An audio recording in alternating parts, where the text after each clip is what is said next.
Hello guys, అడ్వాన్స్గా సంక్రాంతి శుభాకాంక్షలు. ఈ సంక్రాంతికి మీ ఇంట్లో ఉండే పప్పలు వాటికి మీకు రాని రెసిపీస్ ఏమన్నా ఉంటే నేను షేర్ చేస్తాను. వాటిలో ఒకటి జంతికలని చక్రాలు కూడా అనొచ్చు, సన్న కారపూస అది కూడా అంటారు చాలామంది. ఈరోజు జంతికలు తయారు చేసే విధానాన్ని అయితే మనం చూస్తాము. మనకి కావాల్సిన పదార్థాలు బియ్యపిండి, శనగపిండి, వాము, సాల్ట్ అండ్ వెన్న, కారం. మూడు సోలలు బియ్యపిండి అండ్ 1 సోల శనగపిండి. ఈ రెండింటిని పూర్తిగా మిక్స్ చేసేయాలి. బియ్యపిండి, శనగపిండి కొంచెం జల్లించుకుంటే మంచిగా వస్తాయి జంతికలు అనేవి.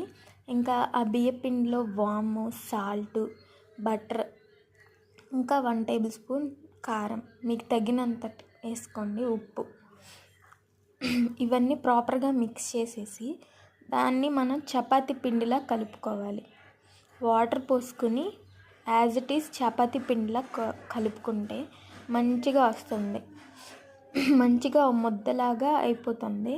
మీకు ఏమన్నా కలర్ ఇంకా ఎల్లోయిష్గా కావాలనుకుంటే కొంచెం పసుపు యాడ్ చేసుకోండి. నేనైతే యాడ్ చేయలేదు పసుపు. ఇలా ఒక ముద్దలాగా ఒక కన్సిస్టెన్సీలో వచ్చాక వాటికి చక్రాల గిద్దల్లో మిషన్ ఉంటుంది, దాన్ని చుట్టూతో ఆయిల్ వేస్తే దానికి అంటుకోకుండా మనకి ప్రాపర్గా అయితే వస్తుంది. నేను ఈరోజు అయితే పొయ్యి మీద అయితే వంట చేశాను. ఎందుకంటే మనకి ఎప్పుడు గ్యాస్ మీద వండుతుంటే అంత టేస్ట్ రాదు, ఏ ఫుడ్ అయినా టేస్ట్ అంత అనిపించదు. చిన్న చేంజ్ ఓవర్ కోసం కట్టెల పొయ్యి మీద అయితే ఈరోజు వంట చేశాను. నేను మా మమ్మీ వంట చేసాము. ఇవైతే ఒకటి సన్నకారపూస వేసాము, ఒకటి కొంచెం లావుగా ఉన్నది కూడా జంతికలు వేసాము. చాలా స్వీట్గా వచ్చాయి. నిజం చెప్పాలంటే ఎంత మంచిగా ఉన్నాయంటే కరకర క్రంచీగా, యమ్మీగా, కరకర అనే సౌండ్ కూడా వస్తుంది. చాలామంది చాలా మిస్టేక్ చేస్తారు. ఏంటంటే శనగపిండి బాగా తక్కువ వేసి బియ్యపిండి ఎక్కువ వేసేస్తారు. అలా చేయకుండా శనగపిండి సోలన్నర వేసుకుని బియ్యపిండి 3 సోళ్ళు వేసుకుంటే కేజీ పిండికి నేను ప్రాసెస్ చెప్తున్నది. ఇంకా ఎక్స్ట్రా అయితే నాకు అంత ఐడియా లేదు, కేజీ వరకు అయితే తెలుసు. అవైతే మనం ఆ చక్రాల గిద్దెలో పెట్టుకొని ఆయిల్ వేడయ్యాక అందులో స్మూత్గా వేసేయాలి. మనం బొత్తే దానికంటే ఈ మిషన్ అయితే కొంచెం ఈజీగా ఉంది. అదైతే ఇలా హోల్డ్ చేసి ఇలా తిప్పడమే, ఇలా గట్టిగా నొక్కితే అది పడిపోతుంది. అదైతే చాలా ఈజీగా అయిపోయింది. మాకైతే ఒక 2.5 అవర్ అయితే పట్టింది ఇవన్నీ చేయడానికి.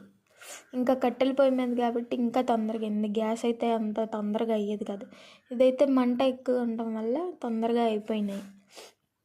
అవి బాగా గోల్డెన్ బ్రౌన్ కలర్లో వచ్చేదాకా కాల్చుకోండి. మరీ గోల్డెన్ బ్రౌన్ అంటే ఇంకా గోల్డెన్ బ్రౌన్ కాదు, కొంచెం ఎల్లోయిష్ అయింది, కొంచెం గోల్డ్ కలర్లో వచ్చాక తీసేయాలి, లేదంటే మాడిపోతుంది, కొంచెం చేదుగా అయిపోతుంది. చక్రాలు నవ్వలేటప్పుడు చేదు అయిపోతుంది. అలా కాకుండా కొంచెం లైట్గా ఉడికిన తర్వాత అది డీప్ ఫ్రై అయిపోయిన తర్వాత దాన్ని తీసేసేయాలి.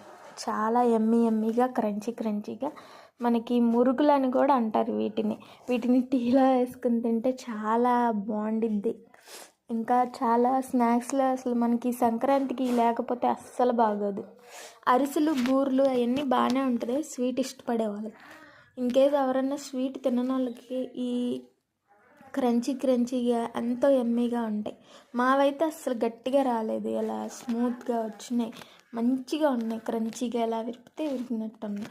ఆయిల్ కూడా ఎక్కువ పీల్చలేదు, ఎందుకంటే మేము శనగపిండి ఎక్కువ వేయలేదు కాబట్టి ప్రాపర్గా కుక్ అయినాయి. ఆయిల్ ఎక్కువ పీల్చుకున్నాం. 1 kg ఆయిల్ ప్యాకెట్, కేజీ బియ్యం పిండి, 1 సోలన్నర శనగపిండి. సోలన్నర అంటే 1/2 kg శనగపిండి పట్టిద్ది దానికి, మీకు లెక్క ప్రకారం చెప్పాలంటే. ఇలాంటి మరెన్నో వంటల కోసం నా ఛానల్ని ఫాలో అయిపోండి, సబ్స్క్రైబ్ చేసుకోండి అండ్ లైక్ చేయండి. మీకు ఎలాంటి వీడియోస్